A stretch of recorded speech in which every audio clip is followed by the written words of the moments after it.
Assalamualaikum warahmatullahi wabarakatuh. Perkenalkan, nama saya Desuci Maharani. Pada video kali ini saya akan mempresentasikan proposal penelitian saya yang berjudul Analisis Pengaruh Fleksibilitas Kerja dan Beban Kerja terhadap Produktivitas Karyawan di PTA di Kota Jakarta Barat. Video ini saya buat sebagai pemenuhan tugas metodologi penelitian dengan Ibu Ria sebagai dosen pengampu saya. Oke, saya akan memberikan gambaran outline presentasi dari presentasi saya. Itu terdiri dari 3 bab, di mana bab pertama atau pendahuluan akan membahas latar belakang, rumusan masalah, tujuan penelitian, manfaat, serta urgensi dan batasan penelitian. Pada bab 2, tinjauan pustaka, itu akan membahas landasan teori X1, X2, dan Y, penelitian terdahulu, kerangka berpikir, dan perumusan hipotesis. Kemudian pada bab 3, metodologi penelitian, itu akan membahas desain penelitian, definisi operasional, populasi dan sampel, serta metodologi analisis data yang menggunakan SPSS. Kita langsung masuk ke bab 1. Itu terbagi menjadi 3 poin, yaitu yang poin pertama ada sistem hybrid working sendiri, di mana memiliki pengertian itu memberikan fleksibilitas kerja, kombinasi antara kerja di office dan di home, memberikan waktu fleksibilitas waktu dan lokasi bagi si karyawan A. Namun ternyatanya pada praktiknya memberikan menghadapi tantangan yang efektivitas real. Kemudian untuk permasalahan utamanya itu adanya variasi kinerja karyawan, di mana hasil dari output si karyawan itu tidak stabil atau berbeda-beda. Kemudian ada optimalisasi otonom yang belum seragam, dan beban kerja koordinasi jarak jauh yang meningkat. Kemudian urgensi dari penelitian saya adalah ingin membutuhkan bukti empiris kuantitatif mengenai trade-off antara fleksibilitas tempat dan penumpukan tugas di era digital. Selanjutnya kita masuk ke rumusan masalah dan tujuan penelitian. Kita lihat di sini, di sebelah kiri itu adalah rumusan masalah atau pertanyaan dari penelitian saya, yang dimana itu terdiri dari seberapa besar pengaruh fleksibilitas kerja secara parsial terhadap produktivitas, kemudian seberapa besar pengaruh beban kerja secara parsial terhadap produktivitas, dan yang ketiga seberapa besar pengaruh fleksibilitas beban kerja secara simultan terhadap produktivitas. Dan di sebelah kanan kita bisa lihat itu adalah tujuan dari penelitian saya, di mana tujuannya itu adalah menganalisis pengaruh parsial fleksibilitas kerja terhadap produktivitas karyawan di PTA, membuktikan pengaruh parsial beban kerja terhadap tingkat produktivitas si karyawan pada PTA, dan menguji dan menganalisis pengaruh simultan kedua variabel bebas terhadap produktivitas. Langsung kita masuk ke bab 2, yaitu tinjauan pustaka, di mana landasan teori mengenai manajemen sumber daya alam, fleksibilitas kerja, beban kerja, dan produktivitas kerja dalam sistem ekonomi hybrid working. Kita masuk ke X1 atau fleksibilitas kerja dan X2 beban kerja. Bisa dilihat pada kolom kiri itu adanya X1 fleksibilitas kerja. Itu adalah otonomi yang memampukan keseimbangan antara performa profesional dan kehidupan pribadi, di mana dibagi menjadi 3 poin. Itu fleksibilitas waktu, di mana si karyawan ini mengatur jam kerjanya secara mandiri agar lebih efisien. Kemudian ada fleksibilitas tempat, yaitu kebebasan si karyawan untuk menentukan di mana mereka bekerja. Selanjutnya ada otonom dan work-life balance, yaitu meningkatkan kontrol pribadi untuk menurunkan tingkat stres kerja. Di sebelah kanan itu adanya X2, variabel X2 itu beban kerja, di mana tingkat kapasitas tugas yang dibebankan kepada pekerja dalam batas waktu tertentu.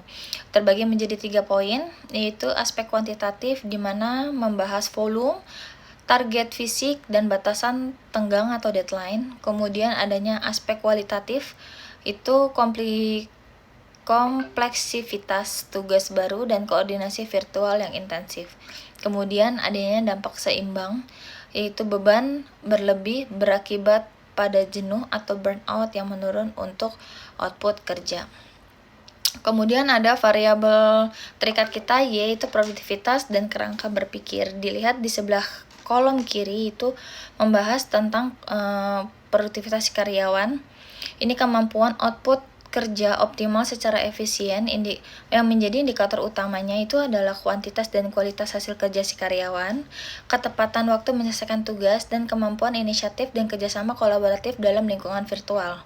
Di sebelah kanan itu dari masalah tersebut kita hipotesiskan dalam penelitian saya, di mana hipotesisnya itu berlambang positif yang mengartikan berpengaruh positif dan signifikan terhadap produktivitas karyawan.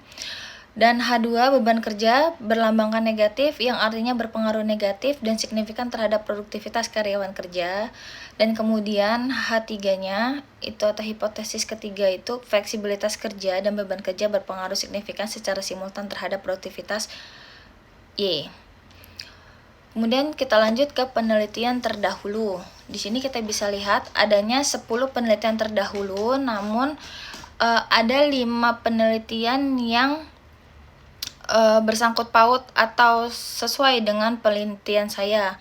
Ya, ini ada dari penelitian Wang et al. Pada tahun 2021 dan Putih R. Rahman pada tahun 2002.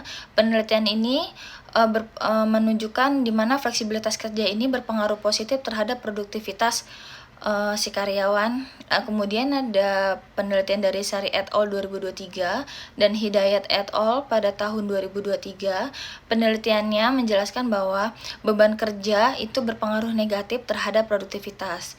Kemudian ada penelitian dari Pratama dan Lestari pada tahun 2024 yang menerangkan bahwa beban kerja bisa meningkatkan stres dan menurunkan produktivitas. Oke, kita lanjut ke kerangka berpikir dan hipotesisnya. Seperti yang sudah dibahas sebelumnya, itu untuk X1 atau fleksibilitas kerja berpengaruh terhadap produktivitas kerja.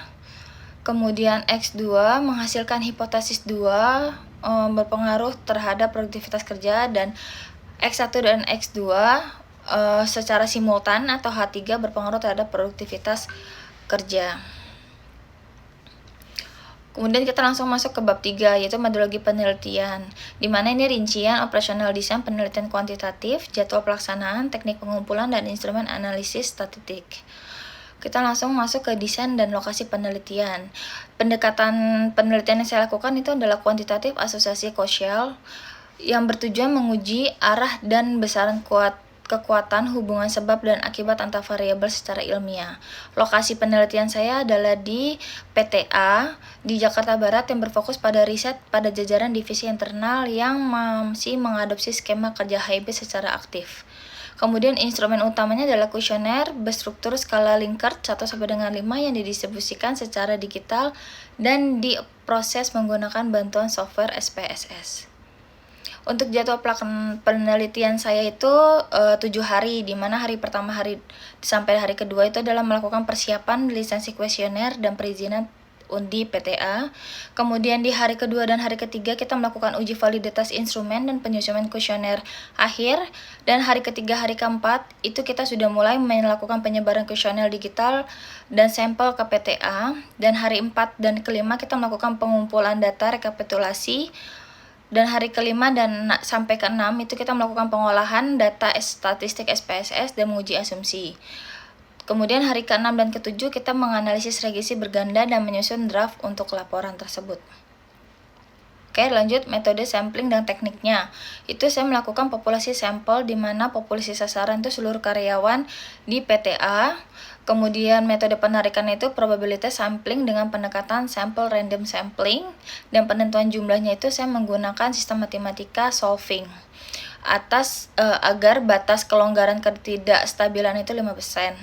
Terus terhadap tahapan analisis datanya itu saya menggunakan SPSS yang dimana saya melakukan uji kelayakan instrumen, uji asumsi klasik, dan uji hipotesis regresi berganda. Presentasi dari saya, semoga harapannya dengan penelitian yang saya buat ini dapat memberikan ilmu baru di dunia manajemen SDM, dan kemudian hasil dari penelitian saya dapat digunakan juga untuk manajemen SDM dari PTA untuk membuat keputusan dan regulasi baru dari kebijakan berlakukannya sistem hybrid working di perusahaan tersebut. Terima kasih.